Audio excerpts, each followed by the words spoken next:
Arabic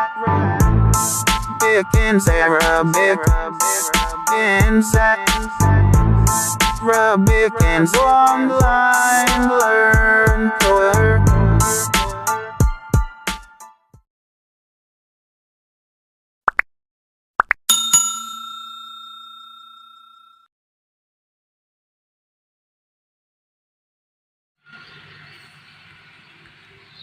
السلام عليكم. الآن موضوع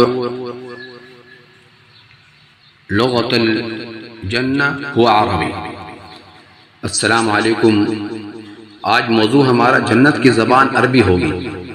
اعوذ باللہ من الشیطان الرجیم.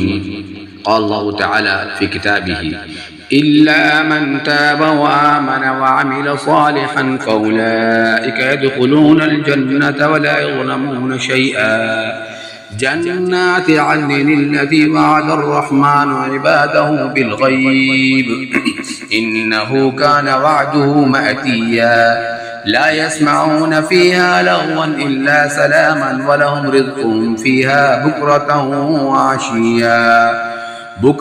وعشيا تلك الجنة التي نورث من عبادنا من كان تقيا. ہاں، جس نے توبہ کی اور ایمان لایا اور عمل نیک کیے، صالح کیے، تو ایسے لوگ جنت میں داخل ہوتے ہیں اور ان کا ذرا نقصان نہ کیا جاتا ہے. جنت عدن جس کا اللہ نے اپنے بندوں سے غائبانہ وعدہ کیا ہے، بے شک اس کا وعدہ آنے والا ہے. وہ اس جنت میں سلام کے سوا کوئی بیکار کلام نہ سنیں گے. سلام سلامہ کہیں گے، عربی میں بولیں گے سلام سلامہ. ان کے لیے وہاں صبح شام ان کا رزق ہے. یہ ہے وہ جنت جس کا وارث ہے. وارث ہم نے اپنے بندوں میں سے انہیں بناتے ہیں جو متقی ہوں، جو پرہیزگار ہوں. آگے جو فرمایا لا يسمعون فيها لغوا ولا تأثيما إلا قيلا سلاما سلاما. وہ وہاں جنت میں نہ فضول قول سنتے ہیں اور نہ گناہ کی باتیں. ہاں، ان کا قول صرف سلام سلام ہوگا. دنیا میں 8 ارب انسانوں میں سے تقریباً 2 ارب انسان مسلمان ہیں. یہ مسلمان جب آپس میں ملتے ہیں تو سب سے پہلے عربی زبان میں سلام کہتے ہیں، چاہے وہ عربی زبان بالکل بھی نہیں جانتے ہیں. یہ سلام کہنا پوری دنیا میں مسلمانوں کی ایک شناخت بھی ہے. پھر فرمایا اللہ رب العالمین نے اِنَّا أَنشَأْنَاهُنَّ إِنشَاءً فَجَعَلْنَاهُنَّ أَبْكَارًا عُرُبًا أَتْرَابًا لِأَصْحَابِ الْيَمِينِ. ہم نے ان عورتوں کو انشاء بنایا، پھر ہم نے ان کو کنواری، عُرُبًا أَتْرَابًا کنواری بنایا، عربی بولنے والی. ہم عمر بنایا دائیں بازو کے لوگوں کے لیے، یعنی جنتیوں کے لیے. عروبہ کی جمع ہے جس کے معنی عربی خاتون ہے.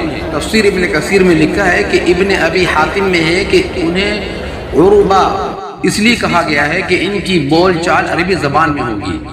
تفسیر ابن کثیر میں لکھا ہے کہ روایت میں ہے کہ جنتیوں کی زبان محمد صلی اللہ علیہ وسلم کی یعنی عربی والی ہوگی. ابن ابی الدنیا. وعن ابی عباس قال قال رسول اللہ صلی اللہ علیہ وسلم احب العرب لثلاث لأني عربي والقرآن عربي وكلام أهل الجنة عربي. رواه البيهقي في شعب الإيمان. اور حضرت ابن عباس رضی اللہ تعالی عنہ کہتے ہیں کہ رسول کریم صلی اللہ علیہ وسلم نے فرمایا 3 اسباب کی بنا پر تمہیں عرب سے محبت رکھنی چاہیے.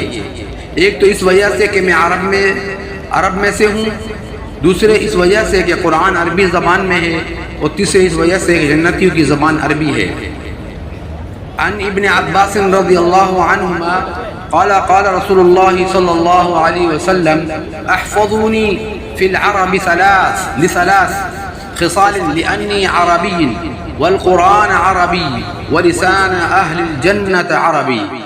المستدرک حاکم الرقم 7000. ابن عباس رضی اللہ عنہما سے روایت ہے کہ رسول اللہ صلی اللہ علیہ وسلم نے فرمایا میری حفاظت کرو عرب کے متعلق. ایک حدیث میں ہے عربوں سے محبت کرو 3 خصائل کی وجہ سے، کیونکہ میں عربی ہوں اور قرآن عربی میں ہے اور اہل جنت کی زبان عربی ہوگی. اگر انسان زمین پر قرآن کے مطابق جنت نظیر معاشرہ بنانے کی کوشش کرے تو اس کو اپنے اس معاشرے کی زبان بھی عربی بنانی ہوگی اگر وہ اپنے معاشرے کو واقعی جنت بنانا چاہتا ہو۔ قرآن ہی میں لکھا ہے کہ یہ تمام زبانیں اللہ کی آیات کی نشانیاں ہیں۔ اعوذ باللہ من الشیطان الرجیم وَمِنْ آيَاتِهِ خَلْقُ السَّمَاوَاتِ وَالْأَرْضِ وَاخْتِلَافُ أَلْسِنَتِكُمْ وَأَلْوَانِكُمْ إِنَّ فِي ذَلِكَ لَآيَاتٍ لِلْعَالَمِينَ۔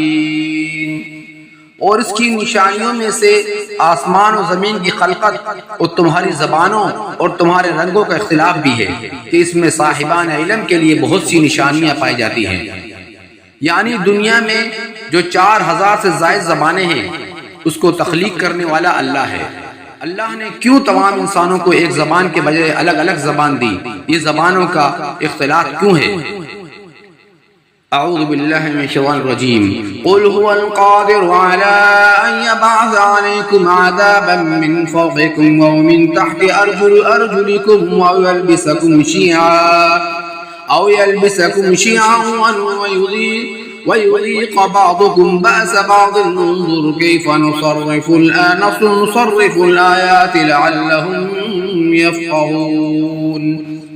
کہہ دو کہ وہ اس بات پر قادر ہے کہ تم کو کوئی عذاب اوپر سے بھیج دے یا تمہارے پاؤں کے نیچے سے یا تم کو گروہوں میں تقسیم کر دے اور تمہیں ایک دوسرے کی لڑائی کا مزہ چکھا دے۔ دیکھو ہم کیسے کھول کھول کر اپنی آیات پیش کرتے ہیں تاکہ یہ سمجھ جائیں۔ الگ الگ زبانیں تفرقہ ہے۔ دنیا میں زبان کی بنیاد پر اور قومیت کی بنا پر انسانوں میں بہت خونی لڑائیاں ہوتی ہیں۔ یہ ہے اللہ کا ایک عذاب۔ لیکن اگر تمام انسان ایک زبان ایک قوم بن جائے تو اللہ کا عذاب دور ہو سکتا ہے۔ وآخر دعوانا ان الحمد للہ رب العالمین۔